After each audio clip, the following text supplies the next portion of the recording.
Welcome back to another video. I'm Andrew. I explain mortgages. Today I'm going to explain all of the money that you're going to need to bring to the closing table when you are closing your loan. And I'm going to explain how that works in the world of mortgages.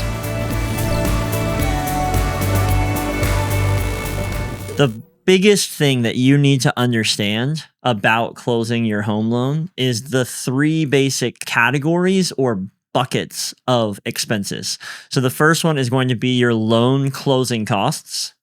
The second one is going to be the down payment that is qualifying you that you need to bring for the loan. And the third is going to be any other costs that you might have accrued across the loan process. Let's jump into the first one, which is closing costs. These are going to be your lender fees. If your lender is charging you any points, any origination, you're going to have attorney fees. In the state of South Carolina, that's where I am. We use attorneys. So you're going to have attorney fees. If you're in a different state, it's going to be something along the lines of title fees, something like that. You're also going to have an appraisal. There are certain instances, if you qualify, you can waive your appraisal, but you're probably going to have an appraisal. And then you're also going to have escrow balances. Escrow is something that is kind of misunderstood. It's basically a budget account for you. I'm going to fully break down the escrow account in a later video. But those are the four pieces of your closing costs: lender fees, attorney fees or title fees, appraisal, and then you'll also have your escrow accounts. The second piece of your loan and the amount of money that you need to bring to the closing table is going to be your down payment. We're going to talk about seller credits in a second, but the very important thing is that this has to be coming from you, or it could be coming from a gift. If you qualify for a gift, it cannot be seller credited. You have to bring your down payment. Conventional loan down payments are going to be 3, 5, some people do 15 or 20% down. A conventional loan allows you to remove your private mortgage insurance at 20% down. An FHA loan minimum is going to be 3.5%. And then USDA and VA loans both allow for 0% if you qualify for those specific loan types. An important caveat here is the seller credits. You can write your offer at the beginning with, let's say it's a $300,000 home. You could write it and say, hey, we would like $300,000. We'd like to buy your house for $300,000, but we're actually going to we would like 3% of the overall price of the home to go towards our closing costs. That would be $9,000 on a $300,000 home. And again, those pieces can only go towards those initial closing costs that we talked about: your lender fees, your attorney fees, escrow accounts. It cannot go towards your down payment because your down payment qualifies you for the loan. Your closing costs are other expenses that you must bring to closing. With your seller credits, it is important to know what type of loan you have. On FHA loans, the maximum is 6%. Conventional loans, the maximum amount of credit that you can get is it starts at 3%, and the more you put down, it actually scales. So ask your loan professional what you can get for seller credits if that's how you want to structure your deal. But yeah, just to run through that again so you guys understand the numbers. FHA loans, 3.5% minimum. Conventional loans, if you are a first-time home buyer, you can do 3%. If not, it'll be 5% minimum.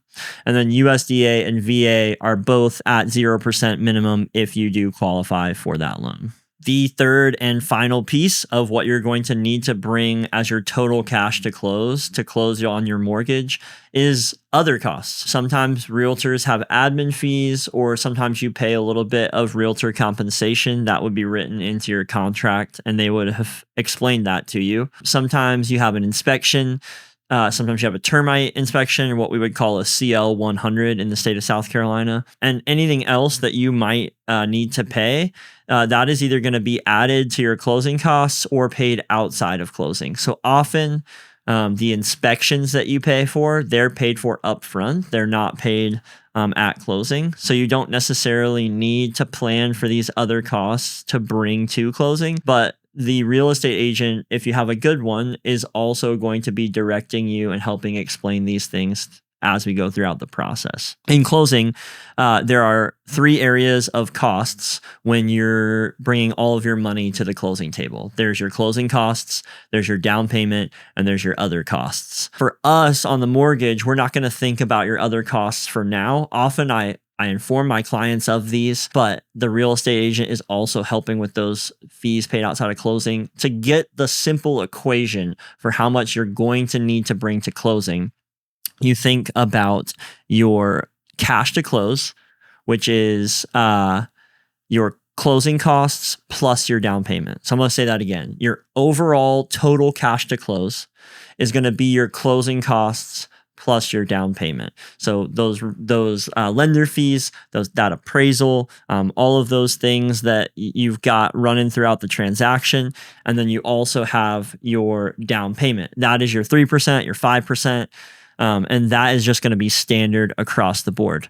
Now, I do want to mention one thing that probably a lot of you are thinking. What about 0% down? What about down payment assistance?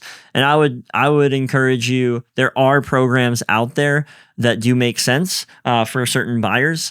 But for most of my clients, the down payment assistance loans often tend to be not as financially sound over a long period of time. Most of them are second mortgages that you're adding on. You're basically financing your down payment. We'll talk about those in a later video, and we will cover those. But I did want to make a mention of it here because you're probably thinking about it as we go through the closing costs. That's all for this video. I hope that it was informative and that you really learned a lot. As always, my name is Andrew. I explain mortgages, and I hope you have a better day than me.